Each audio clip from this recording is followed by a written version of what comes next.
Enquanto houver a crença no certo ou errado, no bem ou mal, haverá sofrimento. E o sofrimento acontece, pois, o fato de você não aceitar aquilo que julga como mal, de não aceitar o que julga como errado, não faz com que eles deixem de existir. Ou seja, ou você passa por um processo de ressignificação, ou o sofrimento será garantido. E é por isso que a transcendência da dualidade acontece quando você se torna consciente de que tudo são experiências, de que certo ou errado, bem ou mal, são apenas viagens do ego.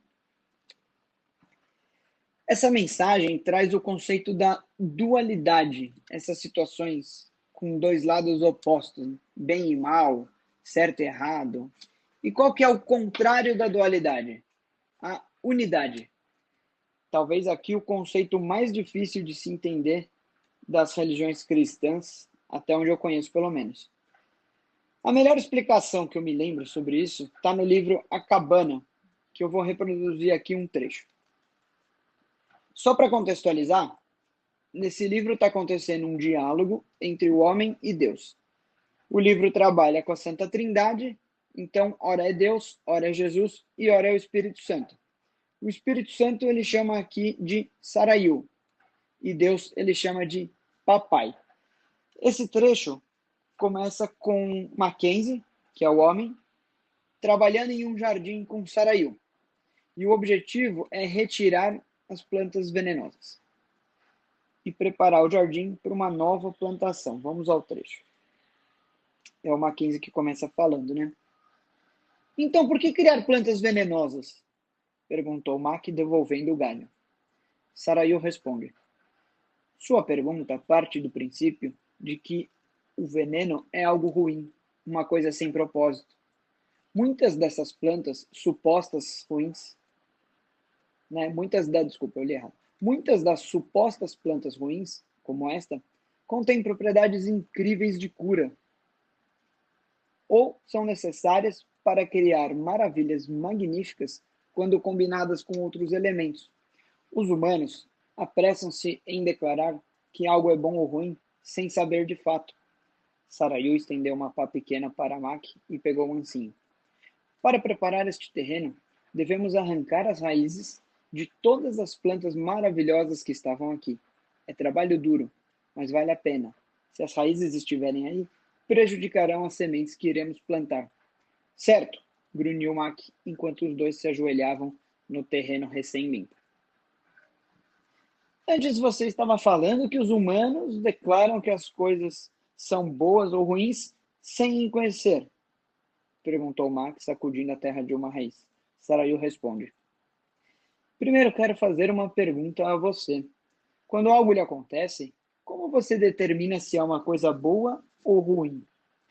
Mac pensou um momento antes de responder. Bom, na verdade, eu nunca pensei nisso. Eu acho que eu diria que algo é bom quando eu gosto, quando faz com que eu me sinta bem, quando me traz o sentimento de segurança. Por outro lado, eu diria que uma coisa ruim se me causa dor ou ameaça algo que eu quero. Então é bastante subjetivo. Acho que sim. E até que ponto você confia em sua capacidade de discernir o que é bom ou ruim para você? Para ser honesto, acho que tenho razão de ficar com raiva quando algo ou alguém ameaça aquilo que eu considero bom ou que eu acho que mereço. Mas não sei realmente se existe algum fundamento lógico para decidir o que é bom ou ruim, a não ser o modo como algo ou alguém me afeta. Ele parou para descansar e recuperar o fôlego. Tudo parece relacionado aos meus interesses, acho. E minha ficha também não é das melhores. Algumas coisas que eu inicialmente achava boas acabaram sendo terrivelmente destrutivas. E outras que eu achava ruins, bem, acabaram sendo. Ele hesitou antes de terminar o pensamento, mas Sarayu o interrompeu. Então, é você que determina o que é bom e o que é ruim. Você se torna o juiz. E para tornar as coisas ainda mais confusas, aquilo que você determina que é bom acaba mudando com o tempo e circunstâncias. E pior ainda, Há bilhões de vocês, cada um determinando o que é bom e o que é ruim.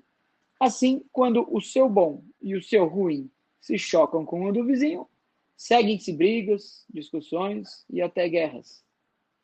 As cores que se moviam dentro de Sarayu estavam se escurecendo enquanto ela falava, pretos e cinzas se misturando e sombreando os tons de arco-íris. E se não há uma realidade do bem que seja absoluta, você perde qualquer base para avaliar. É só linguagem. E podemos muito bem trocar a palavra bem pela palavra mal. Dá para perceber que isso pode ser um problema, respondeu Mac. Um problema? Disse Sarayu, quase com rispidez, enquanto se levantava e o encarava. Ela estava perturbada, mas Mac sabia que não era contra ele. Eu diria que isso é um problema. Na intensidade de sua fala, Sarayu havia alçado lentamente do chão, mas agora, enquanto baixava ao solo, sua voz chegou mais nítida. Aquele foi um dia de grande tristeza. Nenhum dos dois falou durante quase 10 minutos. Enquanto trabalhavam, à medida que arrancavam raízes e jogando-as na pilha, a mente de Mac trabalhava para entender as implicações do que Sarayu havia dito. Por fim, ele rompeu o silêncio. Agora posso ver que, confessou, que gastei a maior parte do meu tempo e da minha energia tentando adquirir o que eu achava que era bom, como a segurança financeira, saúde, aposentadoria ou sei lá o quê, e gastei uma quantidade gigantesca de energia e preocupação temendo o que determinei que era mal. Mac deu um suspiro fundo. Quanta verdade há nisso, disse Sarayu com gentileza. Lembre-se, isso permite que vocês brinquem de Deus em sua independência. Por essa razão, uma parte de vocês prefere não me ver, e vocês não precisam de mim para criar as suas listas do que é bom ou ruim, mas precisam de mim se tiverem qualquer desejo de parar com essa ânsia tão insana de independência. Então, há algum modo de consertar? Você deve desistir do seu direito de decidir o que é bom ou ruim e escolher viver apenas em mim. É um comprimido difícil de engolir.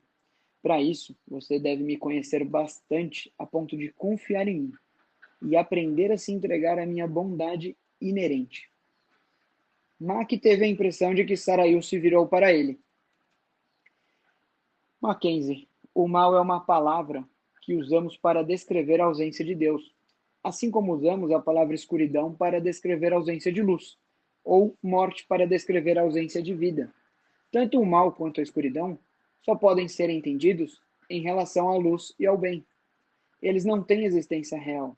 Eu sou a luz e sou o bem. Sou o amor e não há escuridão em mim. A luz e o bem existem realmente. Assim, afastar-se de mim irá mergulhar você na escuridão.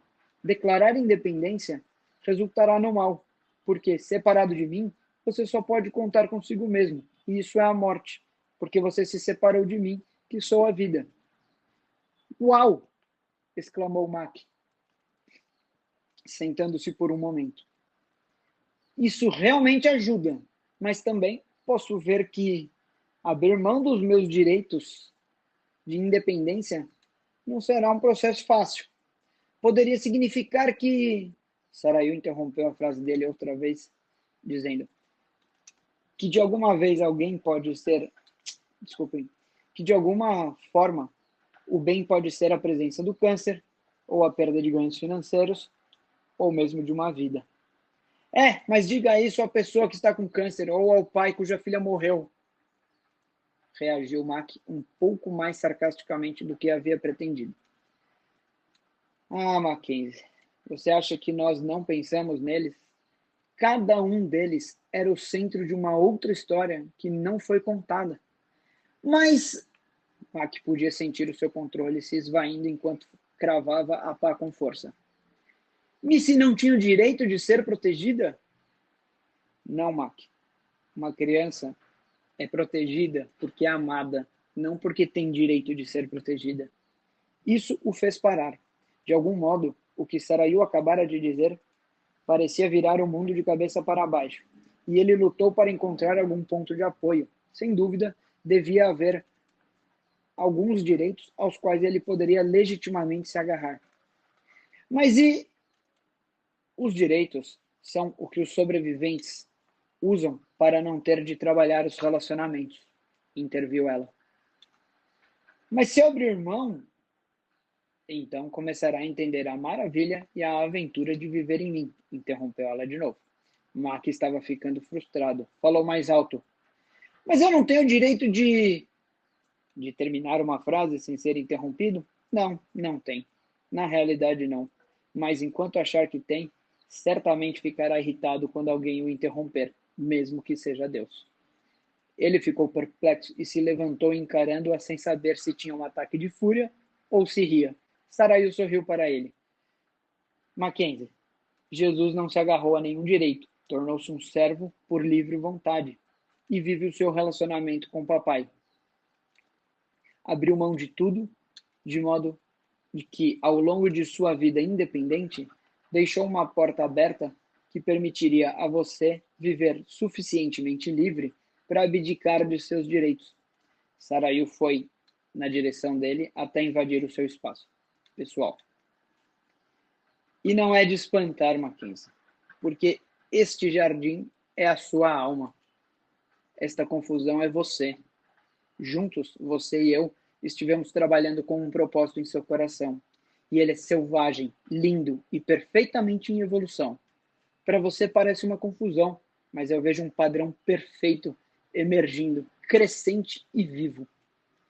O impacto das palavras de Sarayu quase fez desmoronar todas as reservas de Mac. Ele olhou de novo o jardim, seu jardim, e era mesmo uma confusão, mas ao mesmo tempo incrível e maravilhoso. Deixo esse trecho aqui para sua reflexão.